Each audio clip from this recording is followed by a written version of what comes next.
3 tutors, 3 degrees, 3 black sedans with personal drivers, Melina said, her heels clacking across the marble lobby floor like punctuation marks. And then there's you. Ethan Cole kept wiping the floor, the smell of lemon polish clinging to his calloused hands. He didn't look up. Don't worry, she added with a tight smile, adjusting her designer coat. No one expects the janitor to solve cognitive decline. He paused, just long enough for the air to stretch uncomfortably between them. Then, without looking at her, he said, I wouldn't call it decline. I'd call it suffocation, just not the kind your degrees are trained to detect. That stopped her. Her daughter Lila, standing behind her with hunched shoulders and too heavy silence, looked at him. Just for a second. The first real glance of the day. Drop a like if you've ever wanted to stand up to unreasonable rules like this, and subscribe to see how this strategy plays out. Melina's eyebrow arched. Excuse me? Ethan didn't flinch. He simply wrung out the mop and moved to the next tile, his voice as calm as if he were reading a grocery list. Pressure from the wrong direction can make a child stop blooming. The trick is knowing where to loosen, not where to tighten. You clean floors. Clean thought too, but floors are more forgiving. Her mouth parted, stunned, but she said nothing. The tutors began to arrive, tall, polished, armed with their binders and performance metrics. And Ethan kept cleaning.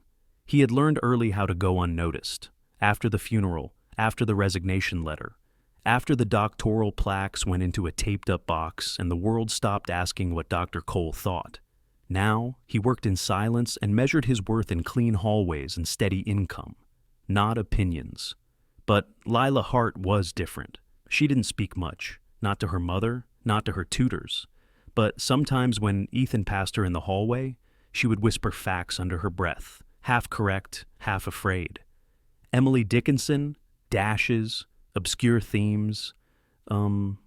Ethan would pause just long enough to say, she used dashes because the silence between words was the loudest part. And Lila would whisper back, cool. The problem was never the child. It was always the noise around her.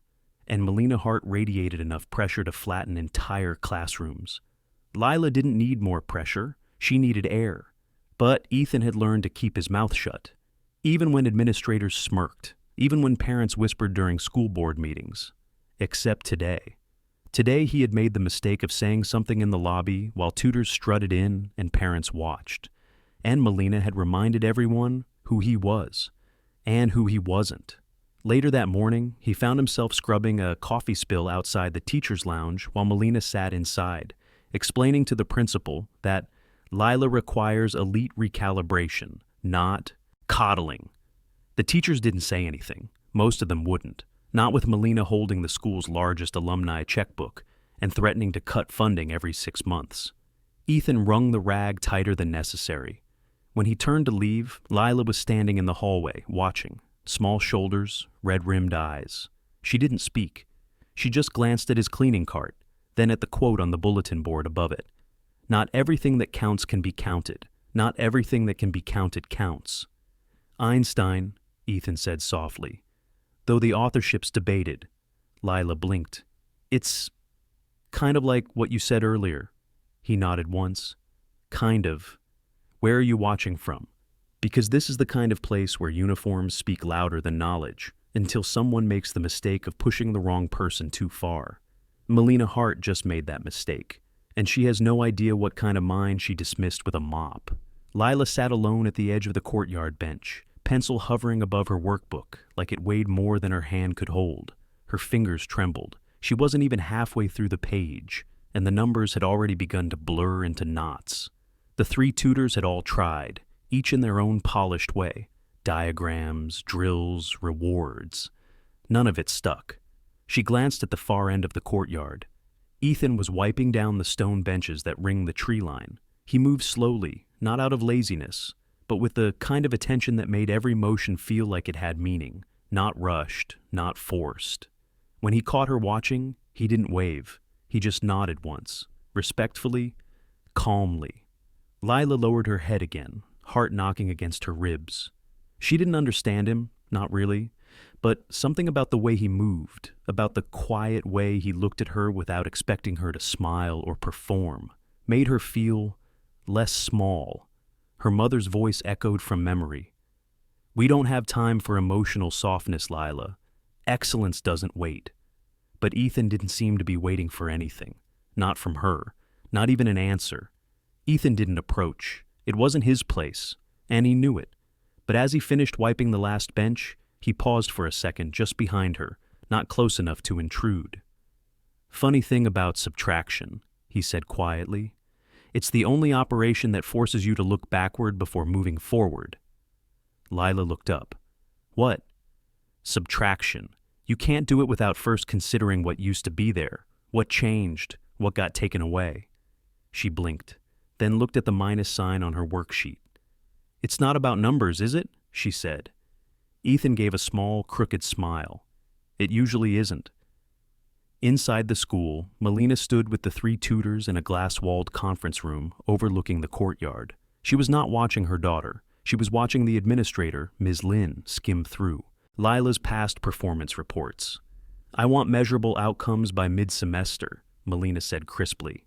"Not coddling. I've already wasted 2 years on institutional soft teaching." Ms. Lin pressed her lips together. "We're all committed to helping Lila, but sometimes children don't respond to pressure the same way adults do." Melina raised an eyebrow. "And sometimes that's how mediocrity justifies itself." The oldest of the 3 tutors cleared his throat politely. "We'll apply diagnostic layering. She needs mental framing restructured from the ground up." "Good," Melina said. "And I don't want her distracted by nonsense from the cleaning staff. She's already impressionable." Downstairs, Lila turned to the next problem. It was word-based. A library had 568 books. 249 were checked out. How many are left? She hesitated, then scribbled. 319, then, below it, wrote, "That's how many are still waiting to be chosen." Ethan didn't say anything, but he saw it. At lunch, Lila skipped the private tutoring room. She sat beneath a tree instead, her book open on her knees. Ethan passed by again, emptying a trash bin into his cart. Lila hesitated, then spoke. "I think you were right. About subtraction." He didn't answer right away, just nodded and said, "We carry invisible math. What we've lost, what's been taken, what still hurts." She looked up. "Did you lose something?" He met her eyes, not as a teacher, not as a janitor, just as someone who understood. Someone. Inside, Melina was pacing. "She's avoiding the scheduled sessions," she snapped. "She's regressing." "No," Ms. Lin said gently. "She's choosing her own rhythm. That's not regression. That's the first sign of trust." Melina's eyes narrowed. Trust in what? A man with a mop? But even as she said it, her voice faltered. Because deep down, something in her daughter's stillness had changed. She just didn't understand what. Not yet. That evening, after dismissal, Ethan returned to the courtyard to gather leftover worksheets the tutors had forgotten. Pages filled with formulas, red marks, circles of failure, but one had a tiny note in the corner. Subtraction means remembering. He turned it over. Lila's name was in the corner, small, neat, quiet, just like her. He didn't smile, but something in his chest tightened.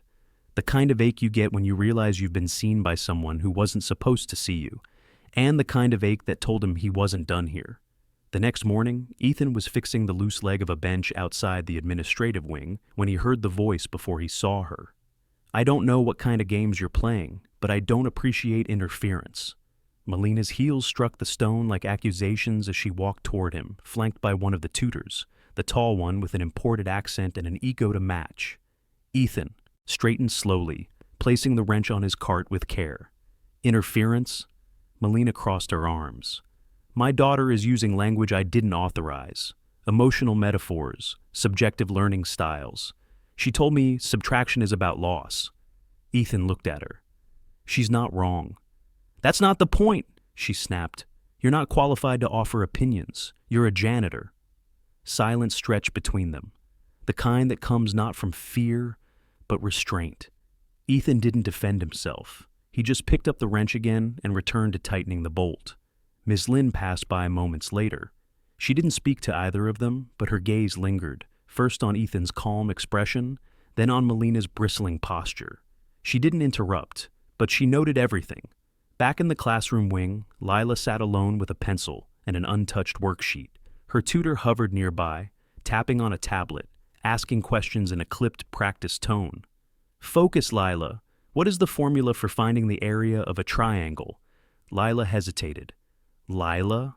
Her pencil tip snapped against the page. The tutor sighed. "You're not trying." "I am," she whispered. "I just don't see the triangle. I see a mountain." The tutor blinked. "It's a triangle. To you," she said. "But when I look at it, I see something I have to climb. Alone." Later that day, Ethan was in the basement boiler room, repairing a leaky valve when the school counselor wandered in, holding a clipboard. "You got a second?" Ethan nodded, wiping his hands. "I just wanted to say—" The counselor shifted uncomfortably. "Lila Hart, she's been more verbal. She talked about subtraction in her own way, and it made sense. To her, to me." Ethan said nothing. The counselor lowered his voice. "I know you don't want to be seen, but you should know you're being heard." He left without waiting for a reply. That evening, Melina sat at the dinner table with Lila, the untouched plates between them, forming a wall of silence. Lila's voice, when it came, was soft. "Why does it matter who teaches me, if I'm learning?" Melina didn't answer right away. Then, coolly, "Because image matters. Authority matters. Structure matters." "But he listens?" Melina's fork froze midair. "I'm not talking about listening to answers," Lila continued. "He listens to the quiet." Melina stood abruptly. "You will not romanticize the help." The next morning, Ethan found the courtyard locked. A new sign had been posted. "No student access during non-instructional hours." He didn't need to ask why. As he walked the hallways, he noticed security cameras repositioned near the janitor's closet. New boundaries, newly drawn. He returned to work. He fixed what was broken. He swept what was dirty. He scrubbed what others stepped over. But Lila didn't appear in the halls that day. In the main office, Ms. Lynn stood in front of Melina, arms folded. "This is overreach. I'm protecting my daughter." "Number? You're controlling the one thing that was finally working for her." Melina's jaw tightened. "He's inappropriate. He hasn't said a single thing that isn't grounded in care or insight." "He's a janitor." Ms. Lynn didn't flinch. "And you're confusing status with safety." Melina's voice sharpened. "You'll thank me when Lila succeeds." "No," Ms. Lynn said. "You'll thank him if you don't chase him away first." Ethan didn't argue. He noticed the cameras, the sign, the silent treatment from staff who used to smile. He felt the chill. But what hurt most wasn't the restrictions. It was that he hadn't seen Lila, not once. At the end of the day, as the sky turned gold over the edge of the school roof, Ethan sat on the bench he'd repaired, wiping his hands. He pulled a slip of paper from his pocket, creased, smudged, barely legible. It was the note Lila had scribbled days ago. "Subtraction means remembering." He read it twice, then folded it carefully and placed it back in his wallet, next to a worn photo of a woman smiling under autumn trees. The world had always tried to measure worth in titles. He used to play that game, but now he measured value in quiet victories, and Lila was worth more than any title he'd ever had. The rain started just after the last bell rang. Thin needles of drizzle fell across the courtyard as students shuffled toward their rides. Umbrellas opened like blooming flowers. Lila stood at the edge of the school steps, her backpack loose on her shoulder, her eyes fixed on the library building across the courtyard, now blocked off by the new "No Student Access" sign. She didn't move. Her tutor waited behind her, phone in hand, scrolling with one thumb and glancing up only to say, "Your car's late again." Lila said nothing. She was thinking about triangles and mountains, about subtraction, about silence, and about the man who wasn't in sight today.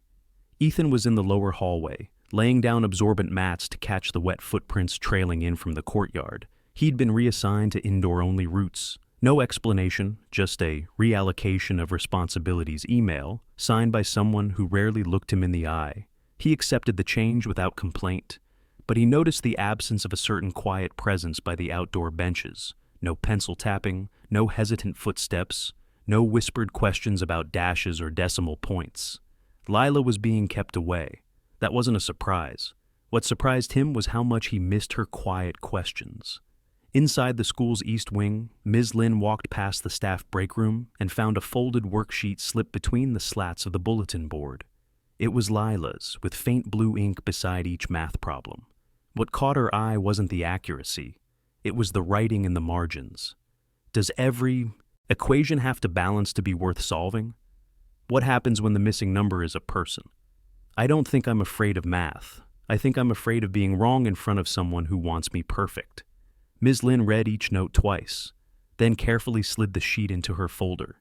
She had a growing collection now. Ethan was stacking cleaning supplies when he heard the sound of small shoes on tile, not hurried, hesitant. He turned. Lila stood near the open janitor closet, rain droplets clinging to her sleeves. "You're not outside anymore," she said. "No," Ethan replied. "Someone changed the schedule." She nodded slowly. "I figured." A pause. "I miss the benches," she added. He smiled softly. "They miss you back." Another beat of silence, and then her fingers curled around the strap of her bag. "I still see mountains." He tilted his head. "When I look at the triangle problems," she clarified, "they still feel like something I have to climb." Ethan set down the mop handle. "That's okay?" "I thought you'd say I should get over it." He shook his head. "I think sometimes we just need someone to climb with us, even if they don't reach the top first." Their conversation was short, a few minutes at most. But it was enough to remind her she wasn't climbing alone, and enough to remind him why he was still here, in these halls, wearing a name tag that stripped away everything he used to be. Melina arrived 15 minutes later, stepping into the hallway with her phone pressed to her ear and irritation painted across her face. "Lila, you're late. I've rescheduled your afternoon block." Lila didn't answer right away. She was still staring at the mop cart, now empty, neatly organized, and gleaming under fluorescent light. Melina followed her gaze and stopped. Her voice lowered. "Were you speaking to him?" Lila's answer came slow, but steady. "He listens. You keep saying I'm broken. He keeps asking what I'm building." Melina's lips parted. For once, she had no rehearsed reply.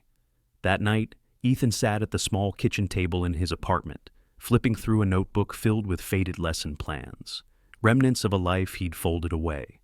At the bottom of one page was a quote, handwritten in the corner: "A child will remember how they were made to feel, long after they forget the answer." His son, Noah, padded into the kitchen in his socks, holding a math workbook of his own. "Need help with fractions?" Ethan asked, setting the notebook aside. Noah shook his head. "Already did them. Want to see?" Ethan nodded, but paused for a second longer on the quote before closing the page. He had chosen this quiet life for Noah, chosen invisibility over acclaim, safety over status. But that didn't mean his voice had no use anymore, especially if someone else, some girl with quiet eyes and a fear of being wrong, needed it too. Back at the school, the next morning, Ms. Lin placed a sealed envelope on the principal's desk. "I think we need to revisit the janitorial reallocation." The principal raised an eyebrow. Ms. Hart was very clear. Ms. Lin simply tapped the folder. "Read the notes. All of them are Lila's." And all of them started changing. The moment Ethan Cole started showing up in her margins. She turned and walked out without waiting for permission. The folder sat there, thick with contradiction. A janitor's presence scribbled in pencil between numbers and silence. But it was speaking louder now, and it was only getting harder to ignore. The annual foundation dinner was an event carved in glass and etched in ego. Tables draped in white linen lined the school's main hall, with name cards in cursive font and crystal centerpieces arranged by sponsors. Melina Hart's table sat front and center, reserved for board members, donors, and the 3 elite tutors she paid a fortune to keep on rotation. Lila sat beside her mother, spine straight, eyes low. Her dress was perfectly pressed, her hands were perfectly still, and her thoughts were nowhere near the table. Ethan stood in the far corner of the room, dressed in a dark maintenance uniform, wiping smudges off the glass double doors. He'd been asked to stay low profile for the event. That was code for invisible. He didn't mind. He was used to it. But from across the room, he could see Lila's fingers trembling beneath the tablecloth. The dinner opened with speeches, effusive praise for excellence, tradition, and academic rigor. Melina was among the honored speakers. She rose to applause and gave a carefully modulated speech about educational performance, rising expectations, and the necessity of high-value investment in top-tier talent. The crowd nodded in all the right places. When she finished, her daughter's name was the one she used to close. Lila is the reason I push for excellence. She's brilliant, and I'll make sure she reaches that brilliance, no matter the cost. Lila blinked and swallowed something invisible. The next segment was an academic showcase, student-led demonstrations of applied concepts across disciplines. Melina had submitted Lila's participation without asking. A 10-minute presentation on geometric modeling and real-world application. One of the tutors had rehearsed it with her all week, but it hadn't stuck. And now the stage waited. Lila stood, pale, her knees stiff under the table. One tutor gestured sharply. Melina whispered something clipped and short. Lila stepped onto the stage with a half-shuffled walk, holding a pointer and a printout. Her voice trembled from the first syllable. So, geometry helps, explain shapes, like in construction. The screen behind her flickered to an angular diagram of a building blueprint. She stared at it, blank. The room began to shift, some parents glancing down, some students whispering. Melina's smile stiffened. One of the tutors stood as if to go to the stage, but paused. Lila's breath caught, her face went white. And then she dropped the pointer. The crack of plastic on hardwood rang louder than it should have. She froze, eyes wide, shoulders curling inward like paper burning from the edges. Ethan dropped the cloth and moved before permission could stop him. He walked toward the stage with calm steps, cutting through a room now holding its breath. He didn't speak into the microphone. He didn't touch her. He simply crouched near the steps and said, just loud enough, "It's just a mountain, remember?" Her lip quivered. Her hands tightened into fists. "You don't have to climb it alone," he added. The silence in the room deepened, this time not in judgment, but in curiosity. Lila looked at him. She reached down and picked up the pointer, and instead of reading the cue cards, she turned to the audience. "My name is Lila Hart," she said, voice cracking. "I used to think math hated me, but I realized I just wasn't being heard in the right language." People leaned forward. She pointed to the diagram. "Triangles are mountains when you're alone, but they're bridges when someone helps you see the angles." Soft murmurs rippled through the room, a few smiles, a slow realization. Melina sat frozen at her table, eyes narrowed, mouth slightly parted. Ethan didn't stay to hear the applause. He returned to the back of the hall, picked up his cloth, and resumed wiping the door, because habits like invisibility don't vanish just because the spotlight slips. But Ms. Lin approached him before the room emptied. "She didn't just speak," she said quietly. "She taught?" Ethan didn't respond. "She used your words, your framing. That wasn't performance. It was understanding." Still, he said nothing, so she asked, "Did you used to be a teacher?" "No," he said finally, and then, after a long breath, "I taught teachers." Lila found him at the end of the evening, outside, beneath the school's oldest tree. She didn't say much, just stood beside him and said, "Thank you." He nodded. "You climbed it. Not alone." Then she reached into her dress pocket and handed him a folded card. It wasn't a thank you note. It was a new problem she'd written herself, a triangle at the top, and underneath it, a question. If two people reached the top of the same shape at different times, did either of them fail? He smiled, for the first time in years. The article landed the next morning. It wasn't on a news site or a school bulletin. It was buried inside a parent-led academic forum that catered to competitive school districts across the region. A user named DL in admin had uploaded a clip from the foundation dinner. The caption read, "A moment that reminded us education is more than performance. Listen to how this student redefines geometry." The clip was only 2 minutes long, but it showed everything. Lila's trembling voice, her recovery, the shift from memorized facts to real insight, and, though only in the background, the silent figure crouched at the edge of the stage, a man in a janitor's uniform. The comments poured in. Who was that man? She's brilliant, but someone clearly helped her see. That wasn't a tutor's language. That was something deeper. By mid-morning, it had spread. The school's administrative inbox filled with inquiries. A board member forwarded the clip to Melina with a message. Incredible growth. This could be a great PR angle for the school's adaptive learning model. Melina stared at it for a long time before clicking play. And she did not like what she saw. Down in the basement utility hall, Ethan was replacing a filter in one of the old air ducts when the door opened with unexpected force. Melina stepped inside. She wasn't wearing her usual composed mask of executive calm. Her heels echoed down the tile like a warning shot. You had no right, she said. Ethan didn't turn. To help a child speak for herself? To hijack an academic showcase to perform your therapy experiment? He closed the vent panel and rose to his full height. It wasn't an experiment, it was hers. You've put her in a position of scrutiny. You've made her vulnerable. No, he said calmly. I reminded her she wasn't invisible. Her jaw tightened. You think this is noble? Undermining the professionals I've hired? No, he repeated. I think what's noble is helping a child realize her thoughts matter, especially when everyone around her is shouting over them. Ms. Lin arrived mid-confrontation. She didn't interrupt, just leaned quietly against the doorframe until Melina noticed her.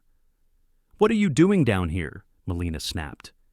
Reading the room, Ms. Lin replied, and deciding whether to inform the board that the man you're berating was once a lead developer of the state's trauma-informed learning model. Melina froze. That's ridiculous. It's not. I looked him up. Ethan Cole, former associate professor of developmental psychology, curriculum consultant to 3 districts, keynote speaker at 2 national conferences, until the year his wife died. Melina's expression faltered. I don't care what he used to be, she said, quieter now. He's a janitor. Ms. Lin stepped forward. Number. He's a grieving father who took a quiet job to raise his son in peace. And he didn't bring his past here. You forced it to resurface when you started policing his silence. Outside, Lila sat beneath the old tree, flipping through her sketchbook. Noah sat beside her, munching on an apple and pointing at her doodles. Wait, he said. This triangle is a dragon? No, Lila smiled faintly. It's a wing, but it could be a dragon. Noah grinned. You're cooler than my last. Babysitter. She glanced at him. That's a low bar. He laughed. They were 2 children who didn't quite fit the systems around them, but in that moment, they didn't need to. That evening, Ethan sat with Ms. Lin in the empty staff lounge. A mug of untouched tea cooled between his hands. I didn't want this, he said. I know, she replied, but you built it anyway. He shook his head. I wanted to stay out of sight. You did. Until a child pulled you back into the light. He looked down at the tea. I'm not ready. You don't have to be, she said. But the world is already looking. At home, Melina stood by her daughter's bedroom door, listening. She could hear Lila humming softly, a sound she hadn't heard in years. She knocked once. Come in, Lila said. Melina entered slowly. Her daughter sat cross-legged on the bed, drawing triangles that curved like wings, shaped like bridges, anchored like mountains. I watched the clip, Melina said. Lila didn't stop drawing. Did I embarrass you? Melina shook her head, even though it felt like 1,000 other answers wanted to push through. No, she said quietly. You surprised me? Lila looked up. Was that bad? She asked. No, Melina said. It was honest. She hesitated, then sat down beside her. The silence wasn't awkward this time. It was waiting. I've spent a lot of time thinking about what success should look like, Melina murmured. I may have forgotten to ask what it feels like. Lila reached for a blank sheet and handed it to her mother. Then start here. Melina stared at the paper, then picked up a pencil. Rain streaked against the school's wide windows, drawing blurred lines down the glass as if the sky itself were revising its own words. Ethan moved through the east wing with practiced rhythm, his cart gliding across polished floors. He didn't wear earbuds, didn't hum, didn't distract. He just listened to squeaking shoes, whispered laughter, and the occasional distant bell. And then, something unfamiliar. Applause. It came from the media center, brief but sharp, confused, hesitant. Then a rising wave of murmurs. Ethan paused, not out of curiosity, but instinct. Moments later, Ms. Lin rounded the corner. "They used her clip at the district conference," she said, out of breath, hair damp from the rain. "Someone on the parent board sent it in. They're calling it the Lila model, a case study in student-centered learning." Ethan didn't smile, not quite, but something near his eyes shifted. Ms. Lin lowered her voice. "They want to know who mentored her, and I told them the truth." He turned to face her. "That wasn't the agreement." "There was no agreement," she replied gently. "There was just your silence, and my decision to finally stop being quiet." In the upper conference room, the school board was already reviewing the showcase footage. Again, Melina sat at the head of the table, arms folded. "I'm aware of the attention this has drawn," she said, "and while I'm grateful for the praise my daughters received, I want to ensure we're not overstating the impact of informal interventions." One board member cleared his throat. "With respect, Ms. Hart, this informal intervention may be one of the most authentic student breakthroughs we've ever documented." Another chimed in. "Ethan Cole, that's his name, correct? Why wasn't he on faculty before this?" Melina didn't answer, but her silence spoke volumes. Meanwhile, in the art room tucked behind the auditorium, Lila sat with Noah, her pencil gliding over thick paper. "It's a bridge this time," she said. Noah nodded. "Where's it go?" "Doesn't matter. What matters is, it was built together." He tilted his head. "Like with my dad?" Lila smiled. "Like with your dad." That afternoon, the school principal pulled Ethan aside near the service elevator. "I've received inquiries," he began awkwardly, "about your credentials, your past work." Ethan waited. "I know you've been asked to stay in maintenance," the principal added, "but the board is recommending a reassignment, something temporary, something more visible." Ethan's face remained still. "I'm not asking you to become something you left behind," the principal said. "I'm asking if you're willing to step forward again, just enough for others to follow." Ethan let the silence stretch, then said quietly, "If it helps the girl, I'll do it. It'll help more than her." By the end of the week, a closed-door parent meeting had been scheduled. Melina arrived first. She was early by design, seated near the front, jaw set in its usual precise line. But her eyes darted often, at the door, the clock, the still screen showing a paused image of her daughter's presentation. When Ethan entered, without uniform, in a simple collared shirt and worn slacks, the room murmured. He didn't sit. He didn't speak. "Not yet," Ms. Lin began. She gave a summary of recent academic performance changes, citing Lila's progress without embellishment. Then she clicked play. The clip ran again. This time, no one looked away. When it ended, she turned to Ethan. "Mr. Cole," she said, "we'd like you to say a few words, not as staff, but as the mind behind this shift." Ethan stepped forward, slowly. "I didn't teach her answers," he said. "I reminded her that questions were allowed." He scanned the room. Half the faces were skeptical. A few were cautiously hopeful. "We build schools for performance," he continued. "But we forget that children don't bloom under pressure. They bloom when they're believed." He paused. The silence was respectful now. "I wasn't supposed to be here. I chose this job because I didn't want to lead anymore. I just wanted to raise my son, in peace. But someone saw value in a voice I hadn't used in years." He didn't say her name. He didn't have to. Melina stared at him. Something unreadable crossed her face. Pride, maybe. Or the sting of humility. Later, as parents filed out and the room emptied, she remained seated. Ethan turned to leave, but she called out softly, "Wait." He did. She stood and crossed to him, arms loose at her sides. "I was wrong," she said, the words forced but honest. "I let pride interfere with what mattered." Ethan nodded. "We all do." "She needed something I didn't know how to give. She still needs you, but now you listen." Melina looked at him. "What would you do if they offered you a position?" He didn't hesitate. "Decline the title. Accept the child." She almost smiled. Almost. And for the first time, They stood on even ground. The new arrangement was unofficial, but undeniable. Ethan no longer started his mornings with a mop bucket. Instead, he stood in room 3C, once a disused meeting space, now converted into what Ms. Lin called a pilot enrichment hub. No plaque, no title, just a semicircle of desks, natural light, and a single whiteboard at the front that still smelled of new markers. Lila was the first student through the door, not because she had to be, but because she wanted to be. She sat near the middle, notebook open, eyes alert. "Still building bridges?" Ethan asked as he wrote the day's prompt on the board. She nodded. With stronger arches this time. Noah sat in the back, legs swinging. He was technically too young for the space, but nobody said a word.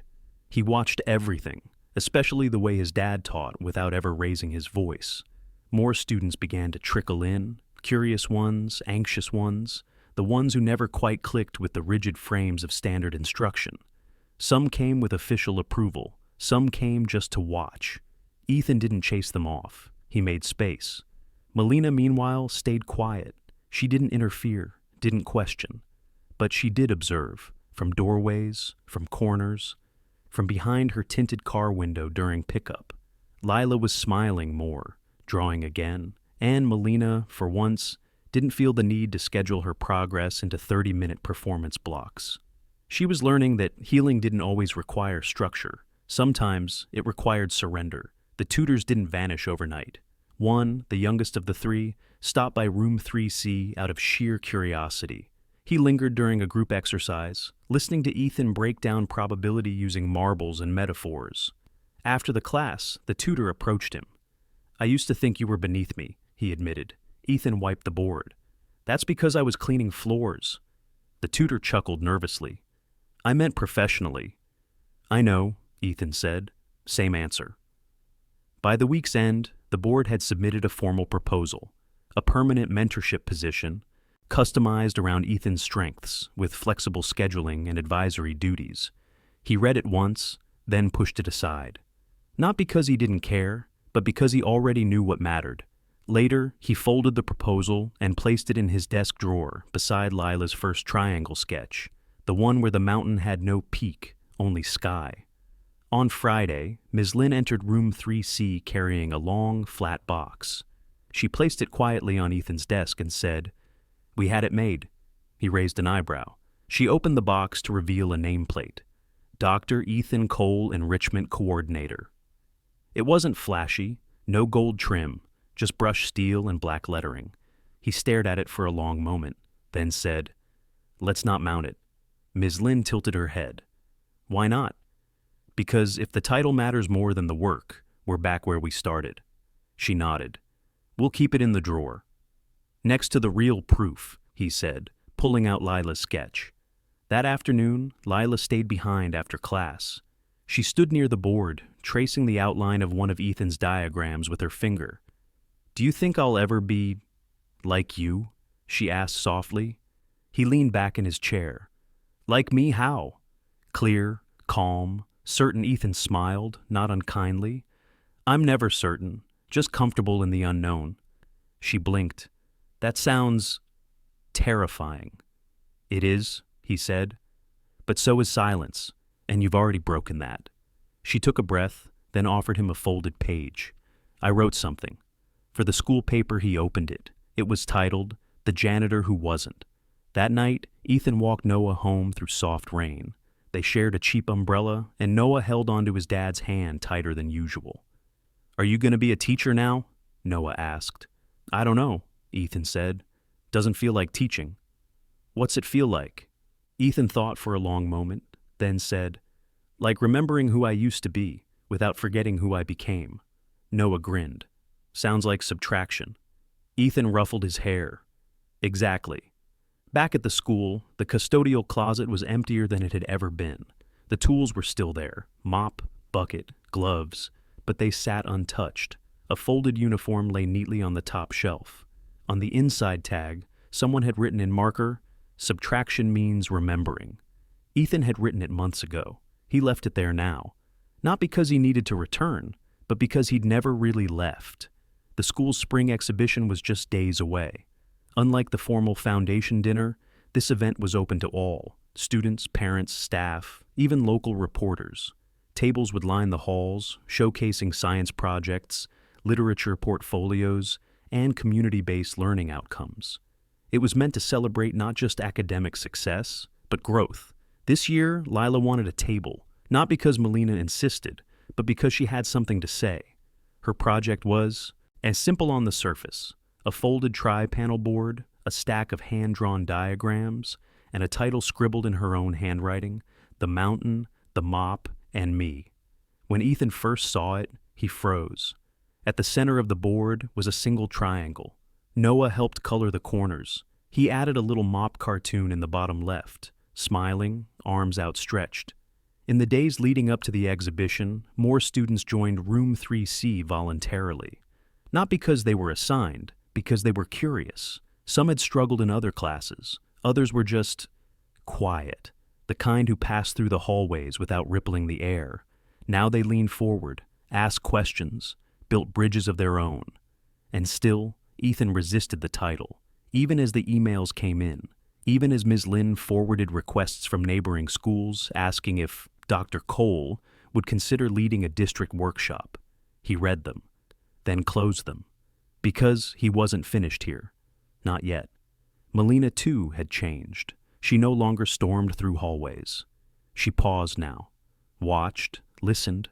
One morning, she stopped beside Ethan while he was reorganizing the shelf of shared supplies outside Room 3C. "She told me you won't let them hang your nameplate," she said. "I'd rather they look at the kids." "You know," Melina continued, "for years I believed success had to be proven with control, with titles, measured outcomes. And now," she hesitated, "now I'm not sure I knew what success even looked like." Ethan didn't reply right away. Then he said, "Maybe it looks like your daughter drawing a mountain she no longer fears." Melina nodded once. "She doesn't fear you either." "That's not what changed her," Ethan said gently. She started listening to her own voice. Melina smiled, soft, unguarded, then walked away. On the morning of the exhibition, Lila arrived early, her display board tucked under one arm, her project journal in the other. She set up quietly with Noah's help, adjusting every angle until it stood straight. Ethan hovered nearby, but didn't interfere. She turned to him and asked, "Do you think anyone will stop and read it?" He shrugged. "Doesn't matter." "But it does to me." He looked her in the eyes. "Then it will matter to someone else too." By noon, the halls were filled. Parents wandered from table to table, offering polite nods and occasional claps. Students stood by their displays, reciting facts they'd rehearsed for days. But Lila's table was different. Visitors didn't just glance. They paused. Some asked questions. Others just read the 3 captions, fell quiet, and nodded before moving on with something distant in their eyes. One teacher lingered longest, a woman in her 60s with reading glasses and a kind smile. "My son never liked math," she said to Lila, "but he loved metaphors. I think he would have understood this." "Thank you," Lila said. The woman touched the edge of the board. "You remind me that there's more than one way up the mountain." Ethan stood off to the side, arms folded, watching it unfold without stepping into it. Ms. Lynn joined him. "She's made more impact in a week than most of our staff have in a semester," she said. "She just needed permission," Ethan replied. "You gave her that." He shook his head. "She gave herself that. I just held the silence long enough for her to hear it." The final visitor to Lila's table wasn't a parent or teacher. It was one of the tutors, not the polished, aloof ones, but the youngest, the one who had once mimicked Ethan's teaching style and failed. He stepped forward slowly, hands in his pockets. "This is powerful," he said to Lila. "You explain math without equations." "I didn't explain math," she said. "I explained how I survived it." He blinked, caught off guard. Then he smiled. "You're going to be a better teacher than I ever was." "I already had a better one." The tutor glanced at Ethan. "I know." As the day ended, Lila packed up her display with care. She folded the poster board along its creases, stacked her sketches, and placed the mop cartoon into a plastic sleeve. She looked up at Ethan. "Will you keep this?" He took the drawing and nodded. "Always," Noah added, We should hang it on the fridge. Too important for the fridge, Ethan said. This one belongs next to the nameplate. And for once, he meant it. It was late evening when Ethan returned to room 3C. The school was quiet, emptied of chatter and performance. The only sounds were the soft buzz of emergency lights and the distant creak of settling beams. He unlocked the door and stepped inside. The room still smelled faintly of dry erase markers and paper glue. On one desk sat the folded poster from the exhibition. The mountain, the mop, and me. He touched the corner of it like someone might have photographed from another life. In the desk drawer, the nameplate still rested, untouched, unused. He placed the cartoon of the smiling mop beside it, then pulled out a folder labeled Reintegration Drafts. Inside were ideas he'd been sketching for weeks now. Learning models, integration paths, alternative assessment frameworks for trauma-informed teaching. He hadn't shown them to anyone yet. Not because they weren't ready, but because he wasn't. Elsewhere in the school, Ms. Lynn sat in her office with a laptop open and a spreadsheet glowing across the screen. The board's budget committee had approved funding for a permanent mentorship and curriculum development position attached to Ethan's name. She knew he hadn't accepted it yet, but she also knew the district had taken notice. Emails were arriving daily. Can he speak at our symposium? Would he consider leading a summer pilot? Is he open to mentorship placement across campuses? She hovered her mouse over the reply button and didn't click. Not yet. The following morning, Ethan arrived earlier than usual. Lila was already waiting, sitting cross-legged just outside room 3C, notebook open, chewing her pencil eraser thoughtfully. He nodded. You beat me. I couldn't sleep, she said. Too many ideas. That's a good problem. She held out the notebook. I made a chart. It's not finished, but I thought maybe we could build something from it. He scanned the pages, simple boxes, arrows, labels that read pause room, quiet math, bridges and metaphors. Her handwriting was uneven but intentional. This is a framework, he said quietly. It's a map, she replied, for kids like me. By midday, word had spread. The district superintendent would be visiting the following week. No formal announcement, just a quiet drop-in to observe the school's recent student transformation. Melina heard about it from a board member over coffee. She's coming for Lila, isn't she? She asked. She's coming for the man who helped Lila speak, the board member replied. And for the model that might help 100 more. Melina set down her cup with care. He's not going to like that. No, the board member agreed. But that's why he's the right one. Later that week, while most of the school focused on standardized prep and spring scheduling, room 3C felt like a different world. Ethan stood at the whiteboard, sketching a triangle. This isn't just geometry, he said. It's memory. This top point, that's not the peak. It's the moment you realize you were climbing all along. Lila raised her hand. So, we're always in the triangle? Ethan smiled. The triangle is always in us. Noah scribbled a dragon on the side of his worksheet and declared it an apex guardian. 2 other students laughed and added armor. The room glowed, not from light, but from presence. Everyone was in it, together. That afternoon, Ms. Lynn found Ethan in the staff copy room. She held out an envelope. What's this?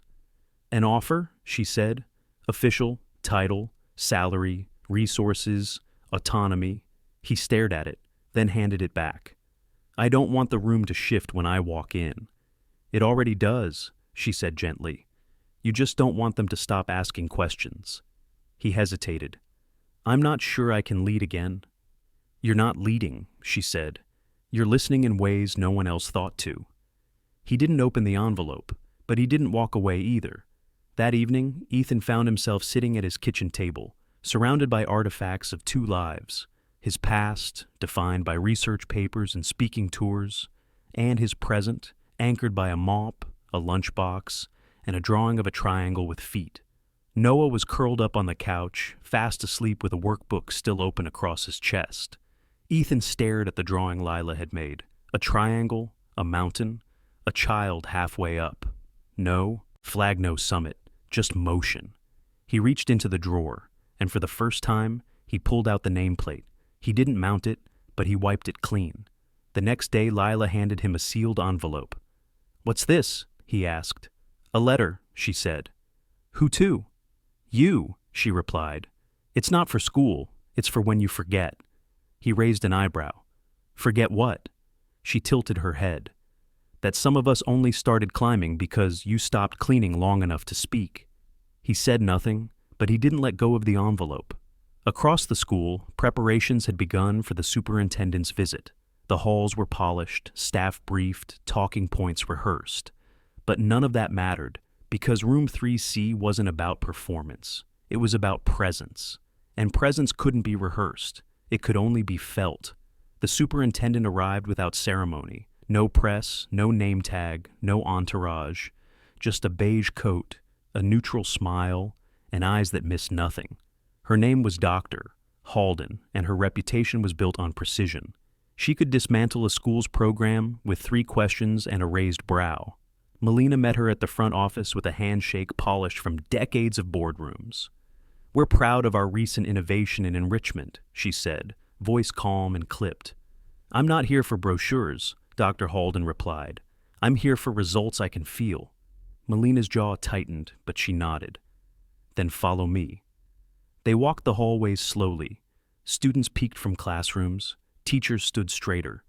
Even the bulletin boards seemed to glow under Dr. Halden's quiet scrutiny. When they reached room 3C, the door was slightly ajar. Ethan didn't pause when they entered. He was sitting on the floor with 5 students. Colored strings stretched between their hands as they connected paper index cards on the tiles, each labeled with questions. What does fairness feel like? What happens to learning when no one claps? Is silence always safe?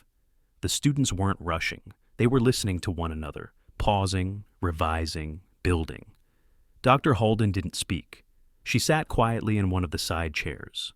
Melina remained at the door, watching her daughter sit comfortably among the others, barefoot, smiling, alive in a way Melina still didn't know how to name. After 20 minutes, Ethan gathered the cards and placed them in a box labeled bridge work. Then, for the first time, he addressed the guest. "I don't teach curriculum here," he said. "I help them unlearn fear." Dr. Halden tilted her head. "And what qualifies you to do that?" Ethan didn't flinch. "I failed at fear once, long enough to know what it costs." The students didn't interrupt. They understood the pause that followed was part of the answer. Dr. Halden glanced at Lila. "And what did you learn here?" Lila looked up. "That I'm not broken. I'm just not loud." Dr. Halden nodded.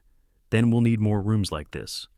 Later that day, the superintendent's notes were passed quietly to the board. No public statement, just a message. He's not building a program, he's building a language. That evening, Ethan stayed behind in room 3C, reorganizing the materials with Lila and Noah. The string map had been boxed, the questions pinned neatly to a bulletin board. Noah was rolling marbles across the floor tiles, testing angles. Lila was quiet but content. She turned to Ethan. "She's going to make it official, isn't she?" "She might." "Will you take it?" He looked at her. "Would it change what you learned if I said no?" "No." "Then it doesn't change what I'll decide." She nodded. "I just didn't want you to stop, even if they put you in a corner office." He smiled. "They won't." "But if they did," he leaned forward, lowering his voice, "then I'll turn the office into another bridge."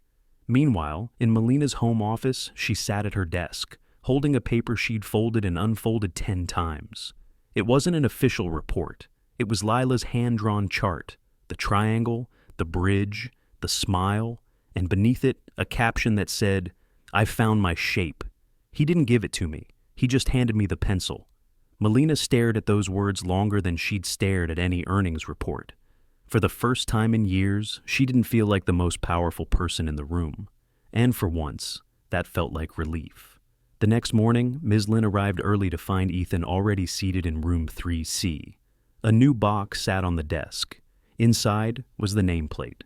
But this time, it wasn't steel, it was wood, hand-carved, each letter sanded smooth. Dr. Ethan Cole, Mentor. Listener, Builder. Ms. Lynn raised an eyebrow. "Who made it?" Ethan didn't answer. He just pointed to the corner of the room, where Noah and Lila were arranging paper bridges for a new activity. "I think they carved it together," he said. Ms. Lin traced the edge of the plate. "Are you going to put it up?" "Not yet," he said, "but I think I'm ready to stop hiding it." That afternoon, the district released a quiet memo. It listed Ethan Cole as lead advisor for student-centered growth models, with a note that said, "Position originated from student nomination and qualitative demonstration." He read the memo once, then folded it and placed it in his back pocket. Not for proof, but as a marker. That sometimes the climb isn't about being seen. It's about who sees you on the way up. The mop still hung in the janitor's closet, unused, clean, centered, not discarded, not erased, just waiting, like a memory that had done its part. Ethan stood in front of it for a long moment, hands in his pockets. The closet was smaller than room 3C, darker too, but it held pieces of his past that hadn't betrayed him. Gloves still folded, lunchbox still dented. A drawer that once held silence, now filled with student drawings and thank you notes. He reached for the folded uniform shirt, the one with his name embroidered above the heart. Cole. He ran his thumb along the stitching. Then he placed it, not in the corner, but in the glass case beside the main office, where trophies once stood and dust now lingered. Beneath the shirt, he placed a small placard written in chalk. "Not everything we carry is meant to be hidden." He didn't need applause. He never had. But he knew someone would stop and read that line and maybe see themselves in it. Across campus, Room 3C had outgrown its name. The district renamed it the Bridge Lab. It wasn't a classroom anymore. It was a movement. Other schools requested versions of it. Some succeeded, some failed. Ethan offered support when asked, but he never left the original room. That space belonged to beginnings, to voices that didn't rise. They unfolded. Noah still came by after school, always first to test new activities. Lila stayed even longer. One day she brought her own folder. Inside were lesson plans, not ones given to her, but ones she designed. "This one's about metaphors," she explained. "We asked the students to turn a fear into a shape, then build a bridge out of it." Ethan leafed through the pages slowly. "You're not building bridges anymore," he said. She tilted her head. "I'm teaching others how to." He smiled. It was always going to be her story, not his. Melina, now a quieter presence, had traded her constant calendar reminders for afternoon walks. Sometimes with Lila, sometimes alone. She didn't talk about measurable metrics anymore. She talked about clarity, about grace. And once in passing, she called Ethan a better educator than any private system she'd ever funded. He didn't respond. She didn't expect him to. But the truth had settled somewhere permanent between them. On a Monday afternoon, as clouds shifted above the schoolyard, Ethan stood by the front entrance, watching students pour out in waves of backpacks and breathless stories. Ms. Lin joined him.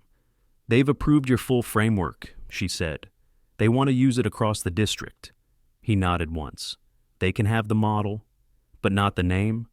"I'm not the model." She followed his gaze toward the courtyard, where Lila was laughing with another student, twirling a pencil between her fingers like it meant something more than graphite.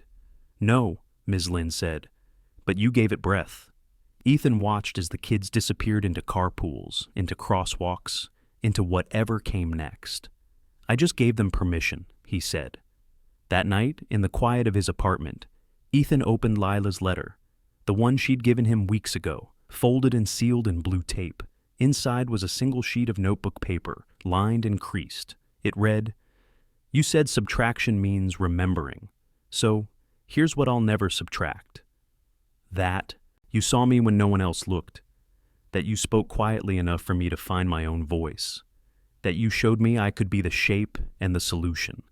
And that sometimes the janitor holds the key, not because of who he was, but because of who he still is. Thank you." Lila Ethan folded the letter back along its original creases and placed it in the same drawer that once held the nameplate. He didn't need to open either again. He just needed to know they were there. Symbols, echoes, proof. The next morning, he arrived early. Too early, before the kids, before the staff. He stood alone in room 3C and opened all the windows. Let the air in. Let the silence breathe. Then he wrote the day's prompt on the board. What shape does hope take when no one tells it what to be? And under it, for the first time, he signed, Doctor. Cole, subscribe and don't miss our next story. He spoke Latin to calm CEO's daughter panic attack. Now the billionaire wants to know his past. Trust me, you'll feel it.